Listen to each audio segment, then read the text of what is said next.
Hello, and welcome to the Gravel Ride podcast, where we go deep on the sport of gravel cycling through in-depth interviews with product designers, event organizers, and athletes who are pioneering the sport. I'm your host, Craig Dalton, a lifelong cyclist who discovered gravel cycling back in 2016 and made all the mistakes you don't need to make. I approach each episode as a beginner to unlock all the knowledge you need to become a great gravel cyclist. This week on the broadcast, we welcome Paige Onweller, a gravel racer from Grand Rapids, Michigan. Paige participated in the inaugural Lifetime Grand Prix in 2022 and has been selected for the Grand Prix again in 2023. She finished the season with a big victory at Big Sugar Gravel in Bentonville, Arkansas this year, and is really excited to be able to dedicate more time to the sport. Paige is another one of those amazing female athletes who discovered the sport after a career as a runner. Only a few years ago, she was riding a trainer and figuring out how to ride a bike outdoors. Paige will get into how she got into the sport of cycling, what her journey's been over the last couple years, and what her experience has been joining the Lifetime Grand Prix and racing throughout the year with all the best female athletes in the gravel cycling world. With that said, let's jump right into my conversation with Paige. Paige, welcome to the show. Thanks, Craig.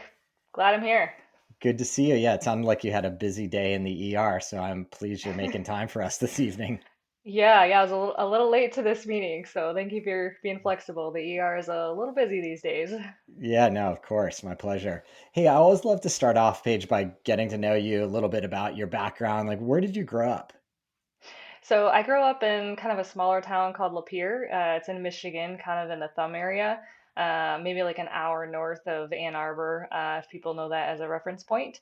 Um, yeah, and then I went to undergrad at Ferris State University up in Big Rapids, also in Michigan, and then grad school in Grand Rapids, and I've been settled in Grand Rapids for the last about 10 years. Got it. And were you a sporty young lady?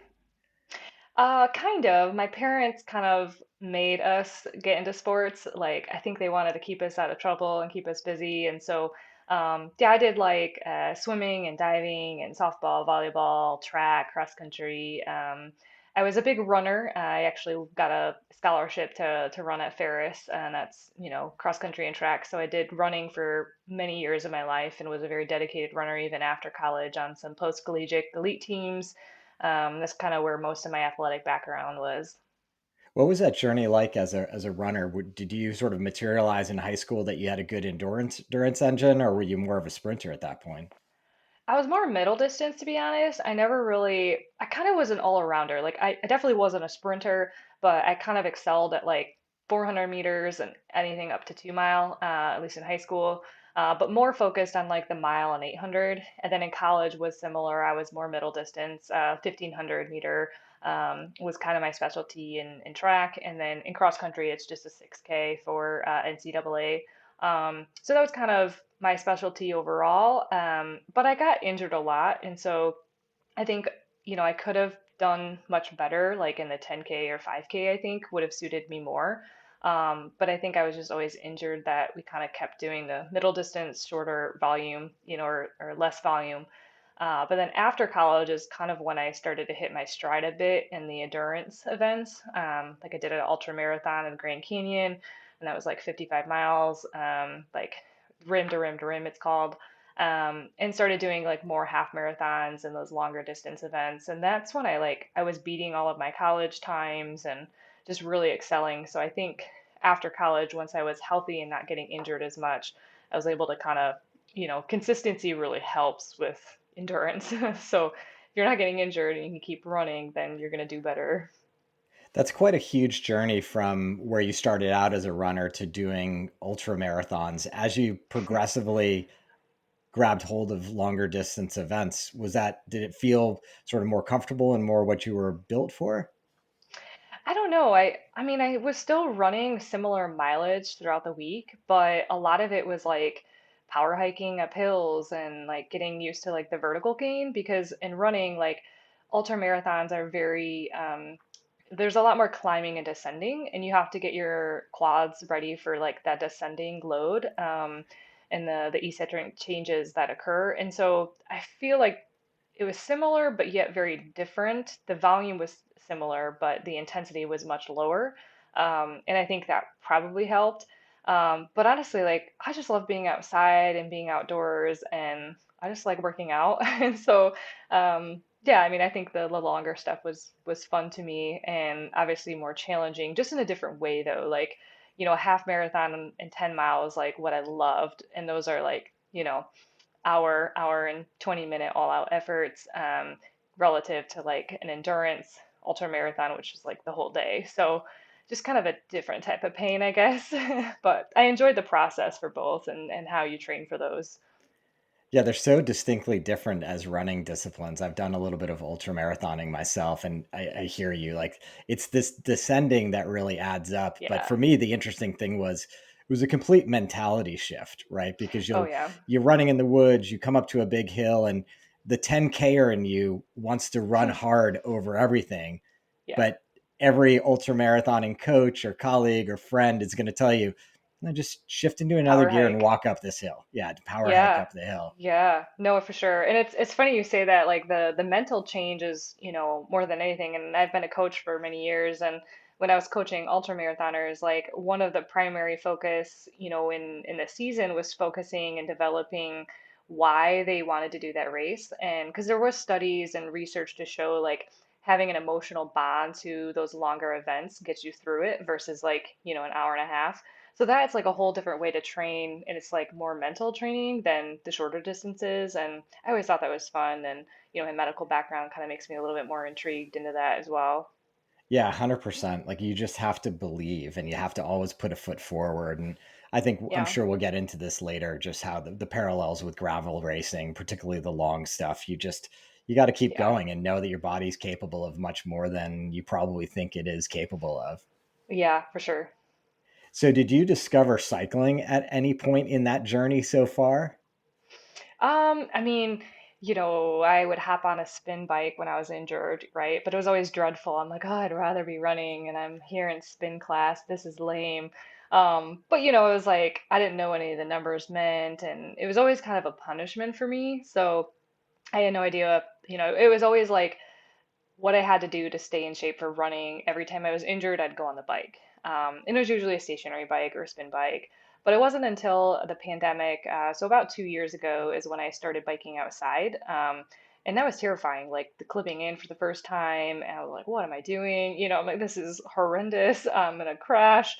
I see my colleagues at the medical clinic. But yeah, I think for me, that's kind of when I first started, but it was still because I wanted to get better at running. So what I was doing is I was running like 40 to 50 miles a week, and then I would be trying to hit like 5 to 6 hours on the bike a week as well. And then I started biking more and realizing like, well, this is actually a lot of fun. And I started, getting Strava KOMs, and I was like, oh, well, I'm beating these cyclists. Like maybe I'm, pretty good at it. And I just think I started to enjoy it, but it wasn't a competitive component for me. It was like just simply to get in more of that aerobic training and cardiovascular training to benefit my running. And I did the ultra marathon that fall, and that would have been 2020, and did the ultra marathon. So I kind of stopped biking for a little while to help with the legs, and then that winter I was like, okay, I'm gonna get Zwift, and I'm gonna have an indoor setup because I liked biking this summer, and I can do that throughout the winter. So I signed up for Zwift. And then, a couple of local friends were like, you should do this Zwift community league. And I was like, oh, that sounds fun. I'll do the community races. So started doing those. First when I signed up, it was like all out from the gate on Zwift. I think I dropped hard, like finished near the back. And I was like, well, this is hard. And I was like, what am I doing? And eventually I just kept showing up and learning, the tactics within the Zwift world, and then started winning the community events. And that's kind of how I got recruited to my first pro team, was for esports on Zwift because of, just essentially my raw power. Yeah. Yeah, and that's when I first started to realize like I'm just a competitive person. And so you put me in a situation where I have the potential to win. I'm like, oh yeah, I want to do that again. So that's when I was like, oh, maybe I should race bikes, like that could be fun. So that's Super when that interesting. transition started. And I Yeah. actually did sign up for a triathlon. I did St. George 70.3 as my first triathlon, and then that was the last one I ever did because I realized biking is way better. I don't want to glance over something that I think every athlete goes through. You were also building another career in the background post college. So, do you want to talk about what you've been doing professionally that has been effectively financing some of your racing endeavors in the running world, at least to date? Yeah, yeah. Well, I end up financing a lot of my cycling stuff too. Which, I don't, it's a whole nother topic right there, but I don't think people understand that as much. When you race pro, like they assume you have all the support. But we can get into that later. But yeah, so I work as a physician assistant. I've been a PA now 8 years, and I've worked in practice all in acute care, so either urgent care or emergency medicine. And I work for an emergency medicine group right now. And I've had various roles, very career driven. I'm just an eager, motivated person. And so I've had department lead roles where I'm help managing and more of an administrative role in the departments. So yeah, I've been a PA 8 years and just a very busy person. And it's a great job, but medicine has changed a lot. If you talk to any medical provider, particularly someone that works in the ER or the urgent care, they will say medicine has definitely changed over the last few years. And part of that is COVID, but we live in a very demanding world, and that floats over to medicine as well, where patients are coming in, and it's not like they're always asking for medical advice, which is what we're trying to give, and use evidence-based medicine. It's more like demands, and that can sometimes be a little exhausting because we're there to help people and use science, and there's a lot of stuff on the internet that patients come in and want to talk to us about. But it's a hard job. It's very rewarding, but I've had to tell patients they have a new mass that's likely cancer. Just today I had to tell a woman she's miscarriaging and telling her what I saw on her exam, and just helping patients process. And essentially my job is if someone comes in, they have a problem, and I'm supposed to fix it and make sure they're not dying. So it's rewarding, but it's also very mentally exhausting, and it's a hard job. Yeah, Um, I wanted to yeah. make sure to highlight that because I know, like many athletes, as you said before, like there's this aura that your name is in Velo News and you must be having a full ride with your sponsors and all No. you do is train. But I think you'll Yeah. probably attest that probably 90% of the pro peloton has other jobs behind them, Right. allowing them Right. to do these things. Yeah, and it's best. And I also, I own a coaching business and I coach, and that has allowed me to have work that's more mobile and a little bit more relaxing work, I should say, not as mentally demanding or physically demanding too. Because right now, like, I don't know if people understand, like this last year, like I still had to work my weekend requirement, which is every other weekend, um, or every third weekend, depending on which job I was at. And so, basically I would like stack my hours in the ER and urgent care, work crazy amount of hours, like 50, 60 hours, in a week or a little over a week. And then I'd fly to a race bikes for a week, come back, work in the ER urgent care. So it was like this constant yo-yo of two lives. Yeah. And I knew it wasn't sustainable for too long, but I knew I could do it for 1 year. Like anything's tolerable, like if you have an end date.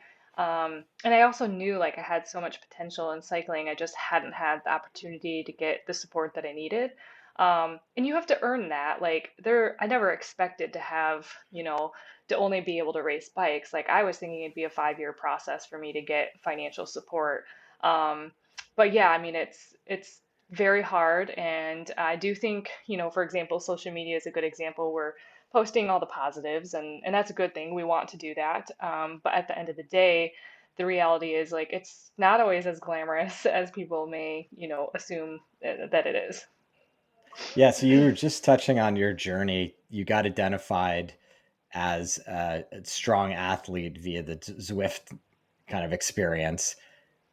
Fast forward, when did you start racing outside on a bike, Yeah. kind of formally? And then let's jump into how the heck you got selected for the 2022 Lifetime Grand Prix. Yeah, yeah. So, um, I think like, and I'm sorry, I'm gonna mute I'm not sure if you're getting notified. I apologize. I just want to make sure that you're not are you hearing the dinging on your end? No, no, Oh, it's you no are? Okay, problem. cool. Then Yeah. we won't worry about that then. Yeah, so I first started racing bikes. Um, so I basically started Zwift the winter of 2020 to 2021. And then I was racing the Premier League in Zwift after doing all the validation testing and making sure that like, I was legit and not weight doping and power doping and all that stuff. And then so my first like main, race was I did some time trials. So I got a coach's exception to race USA Pro Road Nationals in 2021. So that was one of my first like main races. I did a local time trial, Willow TT, before that, but really like that was one of my first outdoor races, which is somewhat terrifying to show up at like Pro Road Nationals and like barely riding your bike outside. I didn't know how to do a U-turn. Like I just really was afraid to ride the disc. Had no idea what I was doing to be honest. And it's kind of a disappointing. I think I was 11th there, which honestly is not that bad. No. My power was really good, but again, like I lost so much time in the U-turns, and I really wasn't maintaining an aero position because I think I was guarded. And if you barely know how to ride a bike, and then you put an 80 mil up front, a disc on the back, and then tell someone to get a really aggressive TT position, you're probably not going to hold that. So, um, I kind of, I was a little jaded after that experience because I had a coach at the time that kind of dropped me. I think because I had a disappointing race according to them and the team that I was previously on, and that honestly like lit a fire under my ass. Part of my language. And so I was kind of told like, well, you don't need a coach. Like you just need to learn how to ride your bike.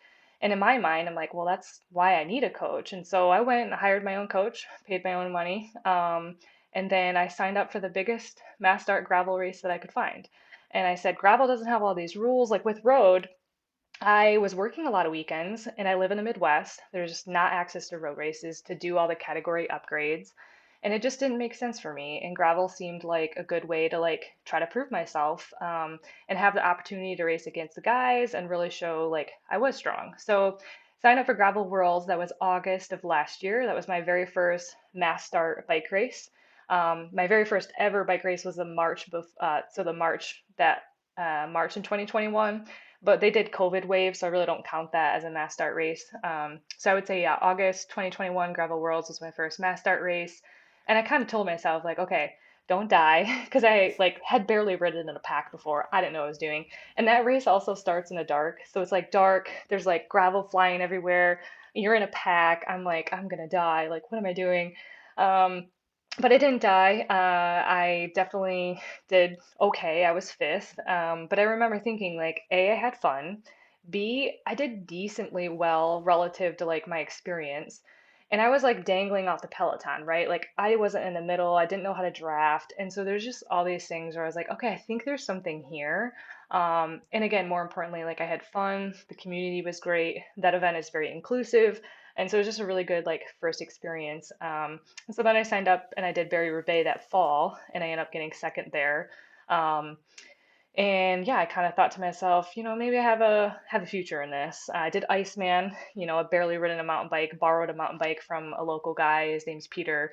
He had messaged me, he's like, you should do this. And I'm like, what? Single track? No way.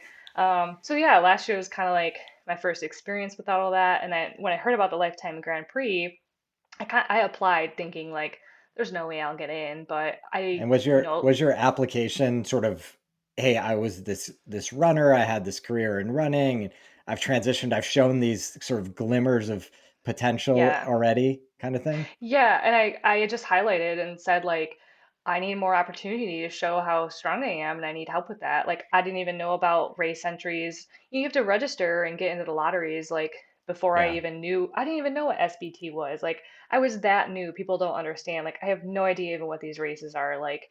And so I didn't know there was a lottery. I had never even heard of the race before now. And so yeah, I kind of entered in my application was mostly like, hey, like I think I'm strong, but I haven't had the opportunity. I've had bad experiences. I've been put down, and I'm a female, and I feel like I have an opportunity to prove myself. So I think I framed it in that way. Honestly, it was like a year ago, so I'm not exactly sure what I put. But I do remember saying like, I'm not an influencer. I think I had like, I don't know, 800, Instagram followers. So I told them like, I'm not here to influence. I don't know if social media is important to you, but I think I'm strong. And if you look at my story, I was fifth at Gravel Worlds against all these people. And I was second at Barry Roubaix and I was top 10 at Iceman. I think there's something there. Like please give me a chance. Yeah. And I didn't have any expectations. Of course, you want to get in, but I was out on a training ride with a friend. I remember checking my email, and I remember getting in and being like, oh no, I gotta buy a mountain bike now. Like I was, what did I get myself into? So that was like very, very scary, if I'm being honest. And I was also working, and so I was worried about fitting everything in. I was on a gravel team for this last year, so I did not have any mountain bike support. I had to source my own bike, pay for my own bike, uh, all of that stuff. So yeah, I was like very excited I got in, but I was also scared and recognizing like I had to fund the mountain bike portion of my season. But I also knew like worst case scenario, I would just really get experience and learning. And I just am so new that I needed that experience. So, of course, I was gonna give it a whirl. Yeah, amazing. And obviously, the Lifetime Grand Prix is a variety of different races, as you noted, both mountain bike and Yeah. gravel cycling. How did you feel sort of at Sea Otter kicking off the year? There's a bunch of single track there. You have to get Yeah, pretty yeah. aggressive to sort of do well in a race like that to get out and get out in front and be able to stay out in front. Yeah, and Seattle was horrible, if I'm being totally transparent. So to put things into perspective, my very first time riding a mountain bike was that fall, like that October 2021. And then I live in Michigan, so I have no mountains here to train. We have the winters, and so Sea Otter's in April, and our trails like really aren't that rideable. And so I went to Sea Otter with like very minimal experience. And I remember going there on a pre-ride, and I literally crashed, I think it was like 3 or 4 times on the one pre-ride, and I broke my fork.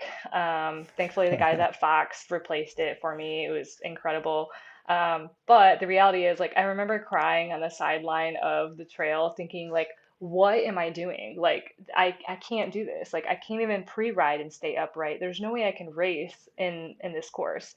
So immediately I had to change perspective and say, like, I can't view this as a race. I'm a very competitive person. If I view this as a race, like, I will be competitive. So in my mind, I said, Seattle's going to be my wash race. I'm just going to do this as a skills day, like literally view it as a skills day. Stay upright, don't ruin your whole season, and then drop the race and you'll be fine. And so, yeah, I'm not gonna lie, I hated it. It was not a fun race for me because, like, I just, the descending, like the climbs. Give me a climb any day. I will climb my Yeah. heart out. I love climbing. My power to weight ratio is great, so climbs I excel at. But the reality is, like, you climb, you pass a bunch of people, and those same people are passing you, not pedaling. Doesn't make you feel the greatest. And Yeah, so, yeah. I feel like many people who are listening may not be mountain bikers or have mountain bike yeah. racing experience. It's definitely different being out there on the single track, and it's Hmm. amazing. If you're just not comfortable with with the flow of the single track or going Yeah. fast through single track on the descents make you nervous. It, Right, it is right. like minutes and tens of minutes of time that can be lost versus someone who's just has the experience to be comfortable and let the bike Oh, flow. for sure, for sure. And I don't think people realize like the type of mountain biking definitely changes. Like I was used to like tacky dirt in the Midwest, on our trails in the woods. And at Sea Otter, it's like rock with like kitty litter, and like you can't corner the same way you would in the Midwest. And so I think like pros that have been riding many years and have all these experiences across different terrains, like really have that knowledge. And for me, like that was the first time I'm like, why am I going down? Like I know I'm cornering the right body position. Like I studied this. And then I'm just like, oh, well, it's totally different terrain. It's, then Yeah. someone said, oh, you're riding on kitty litter. I'd never heard that term before. And I was like, yeah, that makes a lot of sense. Yeah, I thought that was interesting when the Lifetime Grand Prix came up and I understood the type of racing they were gonna have the Yeah. athletes do because it really does require that you've got a full bag of tricks. So it's Yeah. interesting, Yeah. and I'm interested as we fast forward through this conversation at the end of 22, like, how your skill sets have evolved and your comfort level, and as we go into 23, what that means for your potential Yeah. in these races. But so you start off at Sea Otter, have some ups Hmm. and downs there. And then I Yeah. forget what's next in the calendar, but why don't you quickly walk us through some of the other racing through the year? Yeah, yeah. So Seattle, and then unfortunately after Seattle, I was really gunning for Unbound. Unbound suits me very well, that course profile and like my power strengths and how I ride. So Unbound was like the big priority of the race. And I had like set a goal to podium at Unbound, top three. And so I was like, okay, like this is going to be a good year. Unbound's my race. This is right up my skill set. And I was out on a training ride back in April and ended up crashing. A crosswind kind of took me out in a really loose section. It was not ideal. Ended up having to have surgery to remove like a surgical debridement of my left knee because of all the gravel debris. And that really set me back. I had like a month of like minimal to no riding, and my leg was immobilized and non-weight bearing. And so, yeah, going into Unbound, I had been off the bike for like literally a whole month, and I started riding like 3 weeks, 3 or 4 weeks before Unbound, and so I was really trying to decide like I just need to not do Unbound. But I also knew like I have very little experience with mass start races, and I know Unbound is very chaotic in the beginning, and so I kind of told myself, do the race, go all out like you would, act like you're in shape, behave like you're in shape, race like you're in shape, knowing that I probably will blow up and that's fine. But I wanted that experience, and then I would just, maybe a miracle would happen and I'd pull it together. But I mostly did it because I knew I needed the experience with a mass start. So showed up with very, very, very little fitness. And then also a little bit like scared because after you have a crash with a surgery, like you're a little bit more timid, and I'm already timid at that point. So that was a challenge in itself just to show up and race. So ended up getting through, and I did fairly well. I started off a little bit more conservatively, then I started checking off people, but then I totally bonked, and it was like so painful, a painful death. And then I ended up crashing like at mile 130 and hurt the knee that, and so anyways, I ended up DNFing at Unbound, and I had never DNF'd a race before. So that was Unbound, and then I was like, okay, Crusher's next, and starting to get fitness back. Then I got COVID like 2 weeks before Crusher, and I have asthma. I did not do well with COVID. I got very sick. That derailed training yet again. So I showed up to Crusher. Was like, do I do this? Do I not do this? I was like, do it for the experience. Ended up, not doing very well there. I think I was like 15th or 18th or something like that. And so at that point, my season just was not going very well. And I was racing pretty poorly. I was like, do I even finish out the Grand Prix series? Like, this is costing money for me, like a time. Like, I'm taking all this time off of work to go to these events and travel. And I was just struggling mentally, like, just really wasn't happy with where I was at. And so I actually kind of did something different, and I went and did a randoneering event. And randoneering is basically, I don't know if you're familiar with it or not, but it's not a race. It's like ultra endurance cycling where you show up and the camaraderie is the main goal of the event, not competition. And a close friend Yeah. of mine and training partner was doing a 750 miler. So basically, you ride from New York up to Montreal, then back to New York again. And so I was like, this seems kind of wild, but I just needed something different to remove like the disappointment of having a poor season. And so I ended up doing that with him, just thinking it'd be a good mental reset, get me in shape, for the rest of the year. But it was like 10 days before Leadville. So I had like a 33-hour week leading into Leadville. Not an ideal taper. I joke and I call that the anti-taper. But it really was the mental reset that I needed. And I think too many times people set a calendar at the beginning of the year, especially pro riders, because there's a lot on the line for us. The sponsors need to know, we plan our whole year around this. And I think there needs to be some flexibility because you don't know what's going to happen in 8 months, 6 months, whatever the case may be. And for me, I knew my mental, where I was at mentally, is going to impact where I finished in a race more than what people I think recognize. And so for me, that mental reset at that event was really, really important. I showed up to Leadville with the anti-taper, as I talk about, and ended up doing really well. I was seventh there, and then SBT was a bit of a struggle, I think, just because of all the subsequent fatigue in the earlier weeks, and then ended up getting fourth at Lead Boat. And that's when I started to feel like my normal self again. I said, okay, performance is getting back to where I think it should be. And I was starting to feel like I was racing again. Leadville was hard just because of the descending, and I'm not used to that. And I've never raced at altitude either, so that was like a whole nother animal in itself. Um, yeah, so that was kind of through the summer, and then Swamigan was after that, and Swamigan was a mud fest. Yeah. I've barely ridden in any mud. I've there's a lot of racing that I haven't done, in a variety of conditions, but I felt like I always joke and say Schwamigan was my very first cyclocross race. And that's what it felt like to me. I was like, if I were to ever do cyclocross, this is what I would imagine it'd be like, except on skinnier tires. Ended up crashing at Schwamigan. No surprise there because it was so muddy and I don't have that experience. But I fought my way back, fell off the group and then time trialed my way back and motorboated through, the course as much as I can and got seventh there. So still a respectable finish Yeah, for very much so. Even on not, the ones that you said where, like, oh, I, didn't do that well or went in with a light mentality, like you were consistently performing. You weren't yeah, maybe knocking on the door of the podium on any of these yet, right, but right. you were up there. Yeah, and I was kind of like, that's why I always joke, before Big Sugar, I did that news article with Vela News that I was kind of the dark horse because I was kind of like there under the radar. And, the unfortunate part with this sport and with any sport is that like you really don't get the attention unless you're winning, right? Yeah. And, there's some exceptions to that, and there's nothing wrong with that. But I do think there's a lot of really strong athletes that are like consistent and, performing quite well, but they might not get the spotlight as much.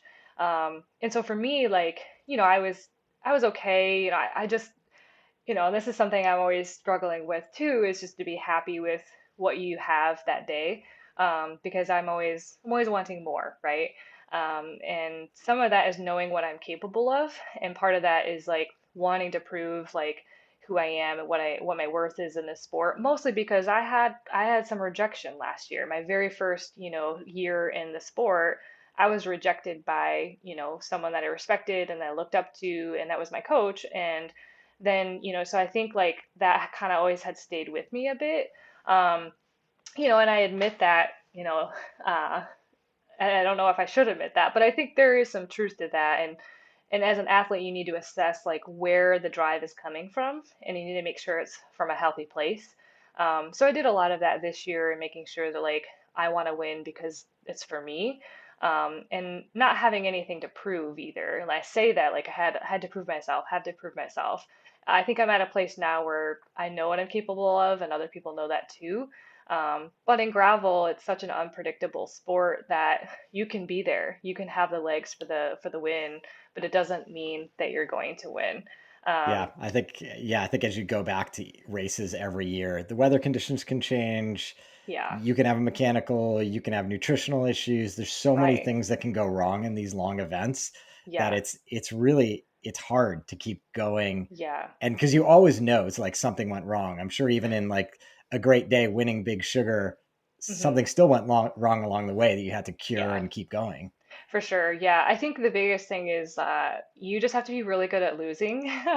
And I always, in setting goals, I kind of tell myself I want to be in the position to podium or the position to win, knowing like if I tell myself, well, I want to win, most people aren't going to win. And even the best athletes, like you're not going to win. But if you set the goal that you want to be in a position to win, then it's a little bit different because um, yeah, like I said, you have to be good at losing, and if you're not, then you're not going to be sustainable in the sport long term. Like I'm not here to race for 1 or 2 more years. Like I'm here to race for another 10 years. And so you need to have the right mindset and be okay with those losses and be happy with what you brought to the table on those days. And that's not easy for someone that's competitive. And at my level, like I'm not a magical, unicorn. Like we're all this way. We're all competitive. We all want to win. And so I think the athletes that maybe have a more sustainable future in the sport have a little bit better mindset or healthier mindset with their losing. When you looked at that Big Sugar course in Bentonville, Arkansas, was that something you were naturally drawn to, that it was a course you could do well at? Yeah, I mean, I think the rolling hills are good. I had heard that course was a little scary with the off-camber descending, and I actually pre-rode all of the course on the days leading up to it. And I remember, as I'm going through the course, thinking the course actually wasn't suited for me because of the descending. So looking at it on paper, I liked the climbs. I thought, the course could do well with my strengths. But then when I was out there pre-riding, and I pre-rode with like my friend John, and he just like bombs down, the descents, and I'm like trailing a minute back, and I'm like, oh my goodness, like if this is how it is in a race, like there's no way I'm gonna win. Um, So I remember kind of having some moments of panic during the pre-ride. So my goal and mindset completely changed in how I approached the race. So I was like, well, if I know my descending is the weakness, then I want to be at the front of all the descending so I can pick my line and people can go around me. Because it's easy to be a timid descender and say, well, I don't want to block anyone. I'll just, enter from the back so I don't get in anyone's way. But for me, I said, no, like I'm going to push the uphills, and then that way I would mitigate any losses on the time on the descending. Yeah. Um, but what I'm learning, and I don't know if this is relatable to other athletes, is for whatever reason, I'm a very different rider on race day. And I do things on race day that I could never replicate in training, or that I haven't figured out how to replicate in training.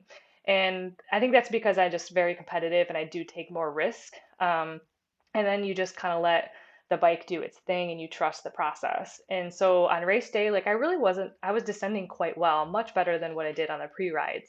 But there's also a lot, on the line Yeah. too. So Yeah.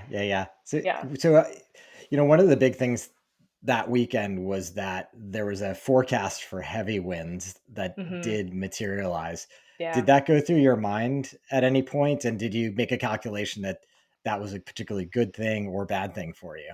Yeah. So whenever the race gets harder for a longer period of time, that will almost always benefit me. Because the harder the day, the longer the day, the better. And so when I saw the forecast and saw the wind, I liked that. I was like, yes, bring it on, especially the headwind for the last 40 miles. I was like, bring it on, like make it heavier winds. That's great. So I liked that, and I think that's important to have that mindset because how you think about things in a race or leading into a race will impact how you approach it.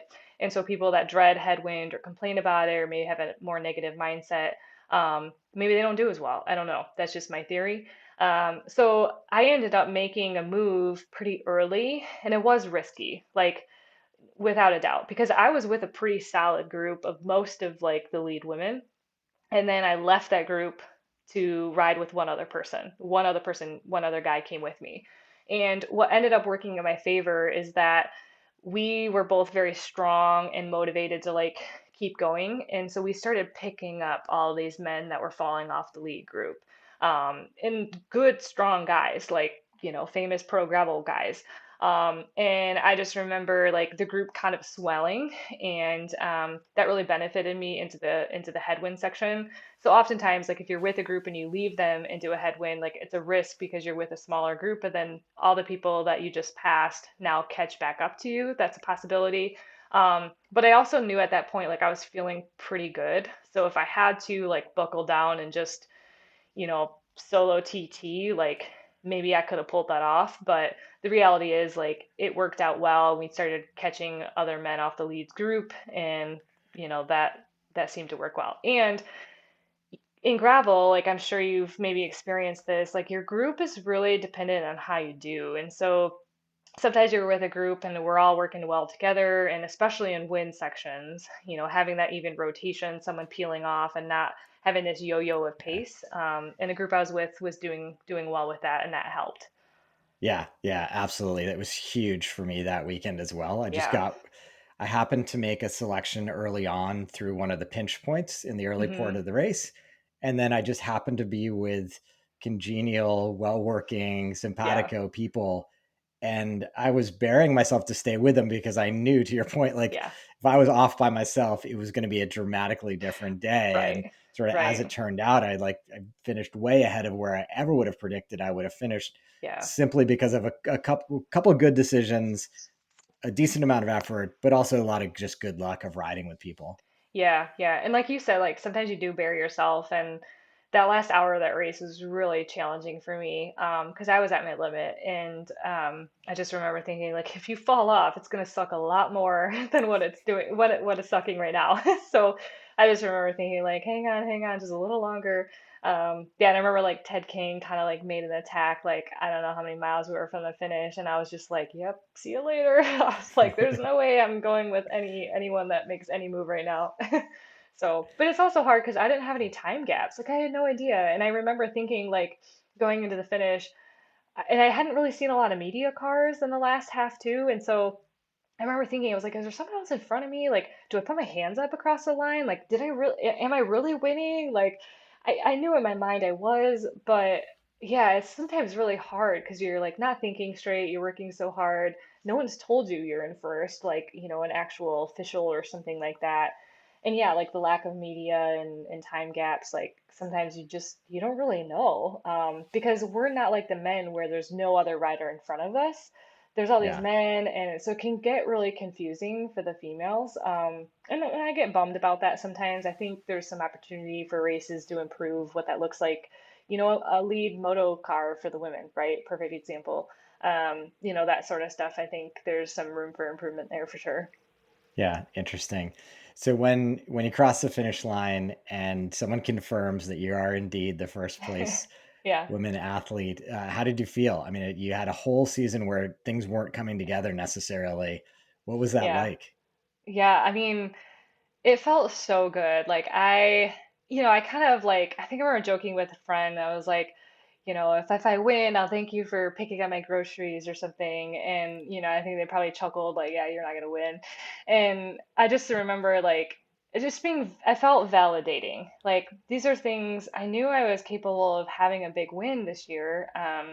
And some of those beliefs are things that I've learned and observed in racing, like knowing that I'm strong and seeing and feeling that. But for me, like it just felt so validating to get that win. But I also like no one else really knew the struggles that I had during the year. I mean, some people that follow my process, but when you look at race results, you don't know like she just had surgery a month ago or she had COVID 10 days ago. You just think they have a bad race.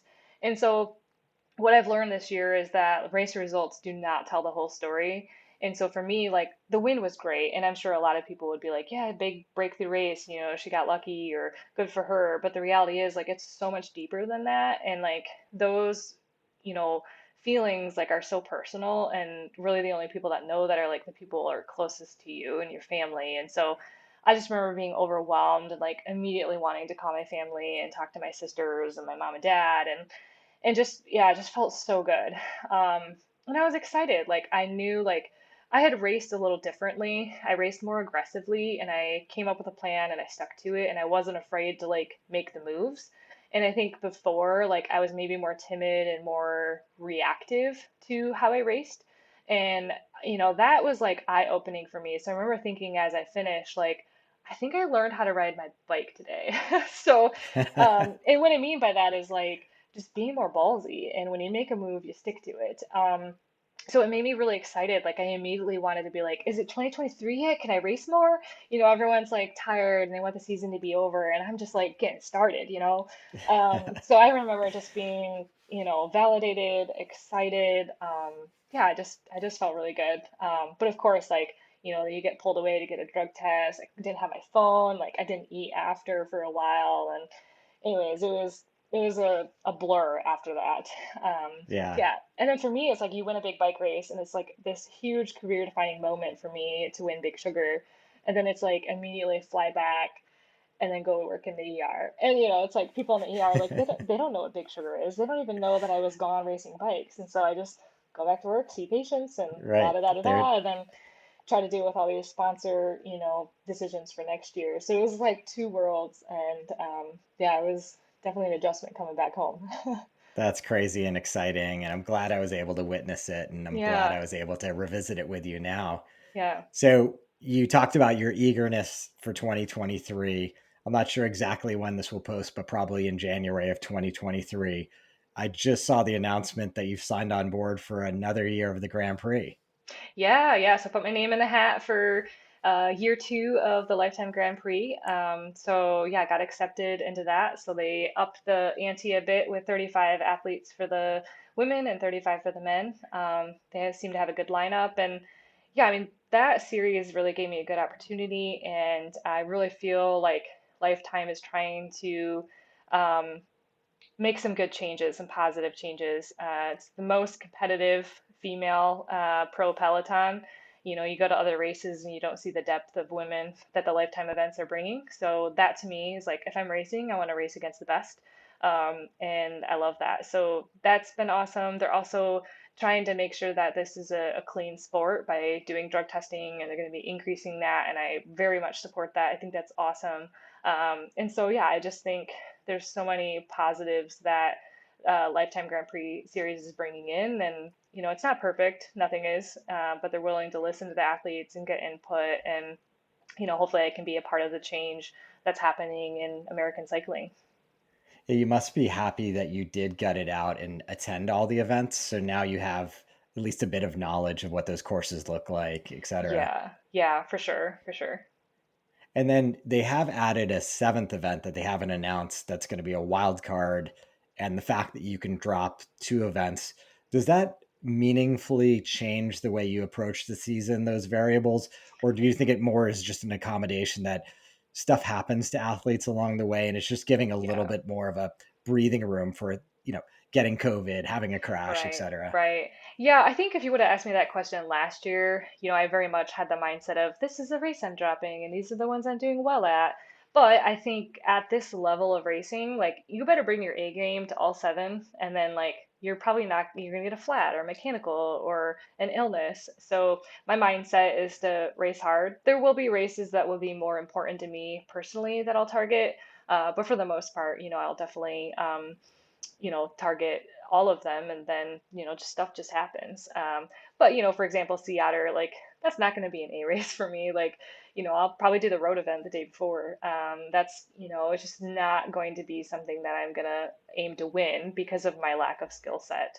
Now, will I do better than last year? Like, heck yeah. And I'm going to have a skills coach that I'm working with this winter, and I'll be out in California and I pre-read the course a lot more. And there's all these things that I will prepare myself to be better than I was last year, but knowing like, I only can go so far in 1 year. So, Yeah, you talked about the rush of kind of uh, talking to sponsors and media attention that happened after Big Sugar. I know you're not able to kind of reveal your sponsor program for 2023, but is it safe to say that it's expanded? You're going to have more opportunities, a little bit more time and energy to focus and less stress on yeah. the rest of your life, so to speak? Yeah, for sure. Like as we talked about earlier, like I've been juggling a lot this year and it's been very difficult.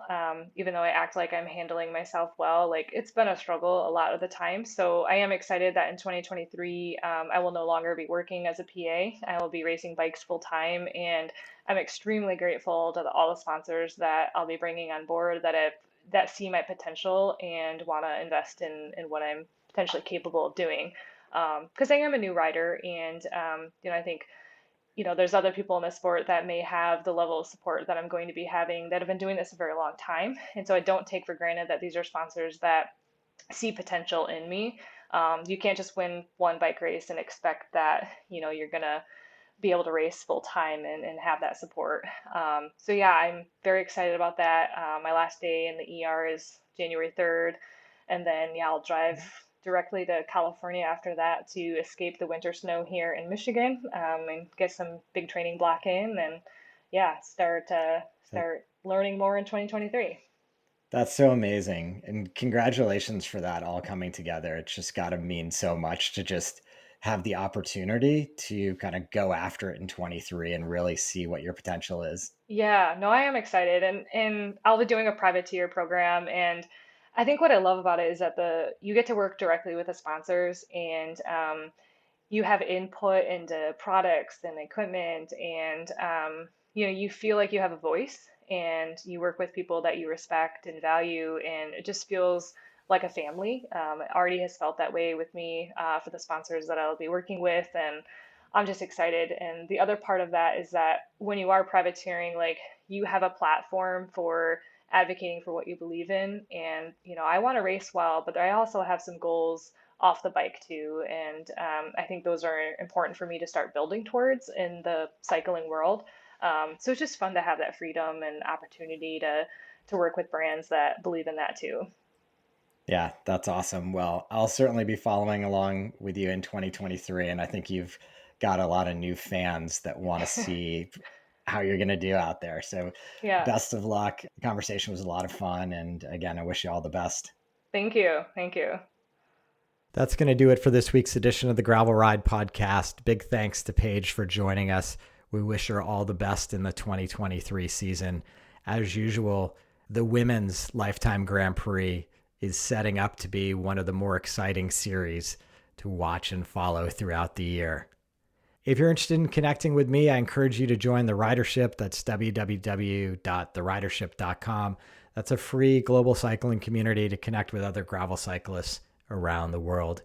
If you're able to support the podcast, please visit buymeacoffee.com/thegravelride, or ratings and reviews are hugely appreciated and a great way for other gravel cyclists to discover the podcast. Until next time, here's to finding some dirt under your wheels.